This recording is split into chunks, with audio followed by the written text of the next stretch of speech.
Pakistan super league PSL এর match নম্বর 10 যেখানে মোকাবেলা করবে রাওয়ালপিন্ডিজ, তারা লড়বে করাচি কিংসের সাথে।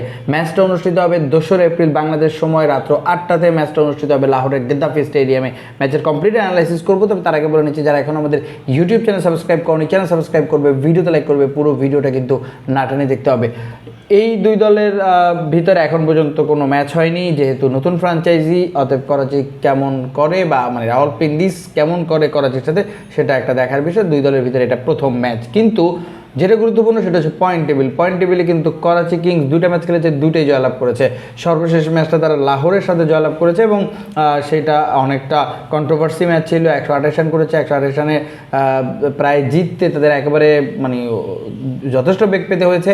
6 বলে 14 রান লাগতেও সেই ম্যাচে বল টেম্পারিংয়ের ঘটনা ঘটিয়েছে লাহোর এবং শেষ পর্যন্ত 5 রান পেনাল্টি পেয়েছে। তারপর করাচি তারা জয়লাভ করেছে 6 বলে 9 রান, তারপর তো হারিস রৌফের বলে তারপর তারা ম্যাচটা জয়লাভ করেছে। অতএব তাদের দুইটা ম্যাচেই কিন্তু কনফিডেন্স, লাস্ট ম্যাচটা জয়ের কারণে তাদের লাকও ফেভার করেছে, কনফিডেন্সটাও তাদের পেয়েছে। অতএব সেটা একটা বিষয়, দুইটা ম্যাচে দুইটাই জয়লাভ করেছে। রাওয়ালপিন্ডিজ যেটা রিজওয়ানের দল, তারা একটা ম্যাচ খেলেছে, 214 রান করেছিল, সেই ম্যাচটা তারা পরাজিত হয়েছে। তাদের বোলিং ইউনিটটা ভালো হয়নি, সেই রানটা তারা ডিফেন্ড করতে পারেনি এবং ব্যাটিংটা তাদের মোটামুটি ভালোই হয়েছিল, কিন্তু তারা জিততে পারেনি এবং একটা ম্যাচ খেলেছে, একটাই হেরেছে। এখন তাদেরকে এই ম্যাচ থেকে কামব্যাক করতে হবে।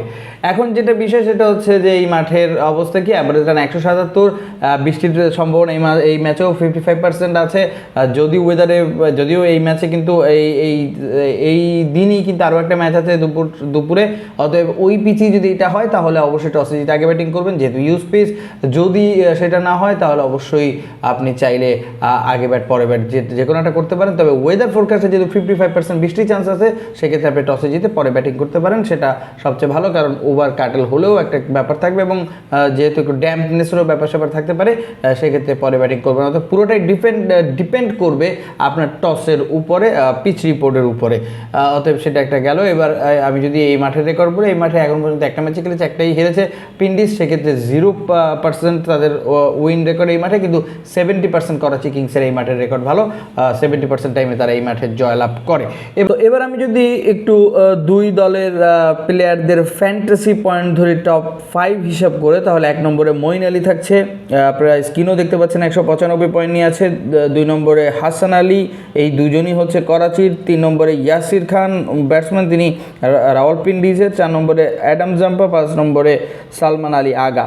এবং 5 জনের ভিতরে আপনি দেখবেন যে 4 জনই করাচি কিংস। এখানে বলে রাখা ভালো যে করাচি যেহেতু 2টা ম্যাচ খেলেছে, সেক্ষেত্রে পিন্ডিজের ফ্যান্টাসি পয়েন্ট কম থাকবে, প্লেয়ারদের কম থাকবে, এটি স্বাভাবিক। তবে যেটা হচ্ছে মাত্র একজন প্লেয়ারই মোটামুটি ভালো পারফরমেন্স করেছেন, ইয়াসির খান। এবার আমি যদি একটু দুই দলের রানের হিসাবটায় আসি, আপনারা দেখতে পাচ্ছেন সেখানে 1 নম্বরে ইয়াসির খান, তিনি কিন্তু একটা ইনিংস খেলেই 83 রান করেছেন, একটা ইনিংসই। অতএব পিন্ডিজের এই প্লেয়ারটা কিন্তু টপ অর্ডারে ভালো পারফরমেন্স করেছেন এবং মিডল অর্ডার ডেরি মিচেল আছেন, তারপরে তাদের অন্যান্য যে প্লেয়ার স্যাম বিলিংসের মতো প্লেয়ার আছে, তাদেরকে এই ইনিংসগুলো ভালো খেলতে হবে। রান তারা গত ম্যাচে খারাপ করেনি, কিন্তু বোলিংটা খুব একটা ভালো হয়নি, এটাই যা হচ্ছে বিষয়।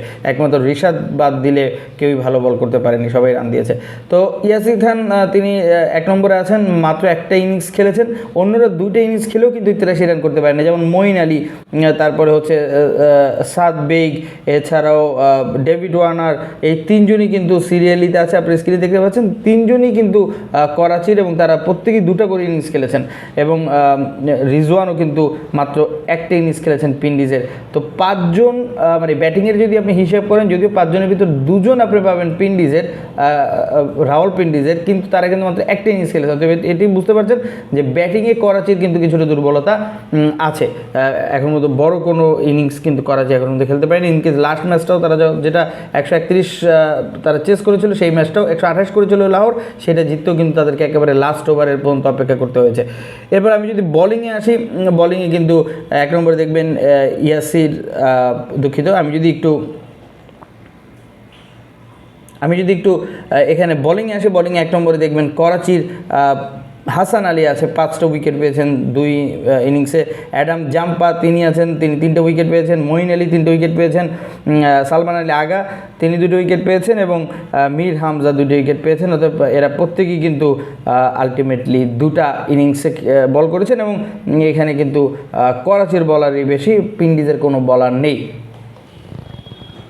যদি আপনি হিসাবটা দেখেন তাহলে করাচির বলাররা ভালো পারফরমেন্স করছে, যেখানে পিন্ডিজের ব্যাটসম্যানরা ভালো পারফরমেন্স করেছে। এখন ম্যাচটা হবে বলার ভার্সেস ব্যাটসম্যান, এবং যদি যেহেতু লাহোরের পিচ প্রথম দিকের অনেকগুলো ম্যাচে আমরা 200-র উপরে রান ইজিলি চেস হতে দেখেছি, 200-র উপরেই রান হয়েছে, কিন্তু আস্তে আস্তে কিন্তু সেটা ড্রপ ডাউন হয়েছে। আমরা 170 রান ডিফেন্ড হতে দেখেছি, তারপর তো বৃষ্টির পরে ম্যাচগুলো যেটা হবে সেটা পিচের কিছুটা একটা ব্যাপার থাকবে।